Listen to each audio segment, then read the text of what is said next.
बिस्मिल्लाहिर्रहमानिर्रहीम। अस्सलाम वालेकुम रहमतुल्लाहि वबरकातुहू। अल्लाह की रहमतें और बरकतें नाजिल हों हम सब पर। मोहतरम नाज़रीन, आज मैं आपके लिए लेकर आई हूँ एक ऐसी दिलचस्प और इल्म से भरपूर वीडियो जिससे आपकी मालूमात में इंशाल्लाह ज़रूर इजाफा होगा। मोहतरम नाज़रीन, क्या आपने कभी सोचा है बच्चे ज़हीन और अक्लमंद क्यों और किस तरह पैदा होते हैं? हज़रत बहलुल दाना ने एक राज बयान किया है जो हर माँ बाप के लिए जानना जरूरी है। 782 ईस्वी को खलीफा हारून रशीद की शादी अपनी चचा ज़ाद जुबैदा से हुई। जुबैदा इंतहाई खूबसूरत और जहानत के लिहाज से अपनी मिसाल आप थी। मलका जुबैदा ने जल्द ही दरबार खिलाफत में भी अपना मुकाम बना लिया था, जिसकी वजह से बड़े बड़े मसलों में मलका से मशवरा लिया जाने लगा। बगदाद में हर तरफ मलका की शोहरत का चर्चा होने लगा।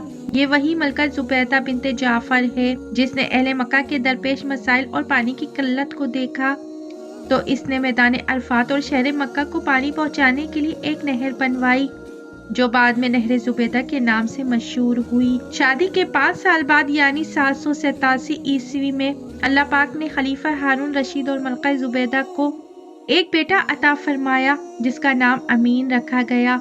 इसके ठीक 1 साल बाद खलीफा हारून रशीद का अपनी कनीज मराजिल से एक लड़का पैदा हुआ जिसका नाम मामून रखा गया। ये कनीज खरासा के गवर्नर अली इब्ने ईसा ने खलीफा को खुश करने के लिए तोहफे में दी थी।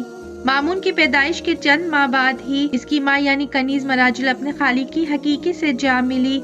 जब ये बच्चे 5 साल के हुए तो खलीफा ने मलका जुबैदा के बेटे अमीन और मराजिल के बेटे मामून दोनों को एक ही मदरसे में तालीम और तरबियत के लिए भेजा।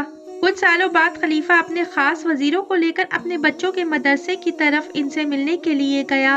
रास्ते में खलीफा को हजरत बहलुल दाना रहमतुल्लाह अलैहि मिल गए। वजीरों ने कहा कि इनको भी साथ ले लिया जाए और उनको ऊंट पर सवार कर लिया। चुनाचा हजरत बहलुल दाना खलीफा के साथ इनके बेटे अमीन और मामून के मकतब पहुंच गए। मकतब पहुंचकर खलीफा ने उस्ताद से अपने बच्चों की तालीम और तरबियत और जहानत के बारे में फरमाया तो बच्चों के उस्ताद मोहतरम कहने लगे, आलीजा आपका बेटा अमीन औरतों की सरदार मलका जुबैदा जैसी होशियार और अक्लमंद खातून का बेटा है, लेकिन आप बुरा न माने कि वो कुन जहन है, इसे कुछ भी जल्द समझ नहीं आता। जबकि मामून जो कि एक कनीज का बेटा है वो बेहद ज़हीन और दानिशमंद और बावकार है।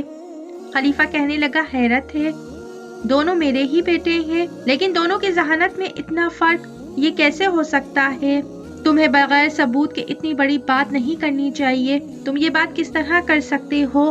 खलीफा ने गुस्से का इजहार किया तो बच्चों के उस्ताद कहने लगे, खलीफा साहब, दोनों बच्चे तफरीह के लिए बाहर गए हुए हैं। मैं दोनों के बैठने की जगह एक कागज छुपा कर रख देता हूँ। जब दोनों आए तो आप खुद ही देख लीजिएगा। कुछ देर बाद बच्चे मकतब में दाखिल हुए और अपने वालिद को देखकर बेहद खुश हुए और अपने वालिद मोहतरम से गले मिलने के बाद दोनों बच्चे अपनी अपनी जगह पर बैठ गए जो उनके उस्ताद ने इन दोनों के लिए मखसूस कर रखी थी और जहां पर उस्ताद ने एक एक मोटा कागज भी छुपा दिया था। मामून बैठते ही कुछ मस्तरब निगाहों से इधर उधर देखने लगा जबकि अमीन अपनी जगह पर इत्मीनान से बैठा रहा। क्या बात है मामून, तुम कुछ बेचैन नजर आते हो? आखिर उस्ताद ने मामून की बेचैनी की वजह पूछी। उस्ताद मोहतरम, में अपने बैठने की जगह में कुछ तब्दीली महसूस करता हूँ मगर मुझे समझ नहीं आ रहा। ऐसा लगता है जैसे मेरी जगह कागज पर ऊपर हो गई है या छत कागज पर नीचे हो गई है। अमीन, क्या तुम्हें कोई तब्दीली महसूस हो रही है?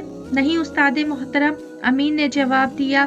खलीफा तो जैसे दम बखुद होकर रह गया और सर को पकड़कर बैठ गया। हजरत बहलुल भी ये मंजर देख रहे थे। बच्चों के उस्ताद बोले, आलीजा अगर इजाजत हो तो दूसरे कमरे में चलते हैं। वो बच्चों को इधर छोड़कर दूसरे कमरे में चले गए। खलीफा ने हैरत ज़दा होकर कहा, आखिर ये क्या मुआजरा है? अमीन की माँ जुबैदा अरब की ज़हीन तरीन औरतों में से है, इसका तो कोई मुकाबला नहीं, मगर इसका बेटा। आखिर बहलुल जो अब तक खामोश खड़े हुए थे बोल पड़े, आलीजा अगर आप इजाजत दें तो मैं इसका सबब बयान करूं। खलीफा ने कहा, हाँ हाँ जरूर।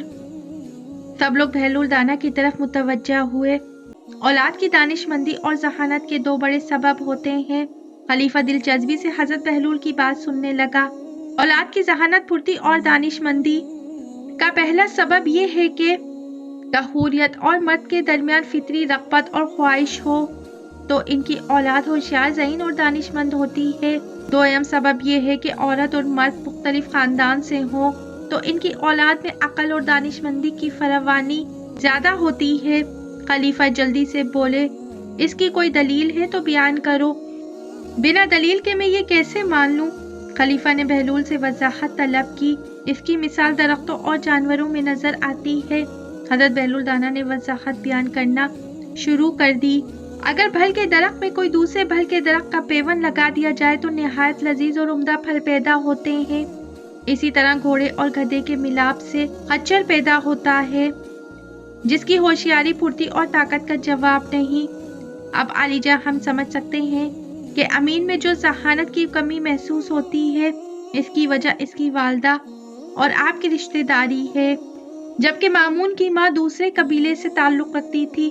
خون کے لحاظ سے آپ میں اور اس میں جو فرق ہے وہی مامون کی ذہانت اور دانش مندی کا سبب ہے۔ خلیفہ نے جب یہ ساری تفصیل ایک ایسے شخص سے سنی جسے سارے شہر کے لوگ دیوانہ کہتے تھے تو خلیفہ حیران رہ گیا۔ بچوں کے استاد بھی حضرت بہلول کی دانائی کی تعریفیں کرنے لگے۔ محترم ناظرین، حضرت بہلول دانا نے تو اپنی بات بتا دی محترم ناظرین، لیکن آخر میں یہ ضرور کہنا چاہوں گی کہ ذہانت صرف اللہ تعالیٰ کی طرف سے ملتی ہے۔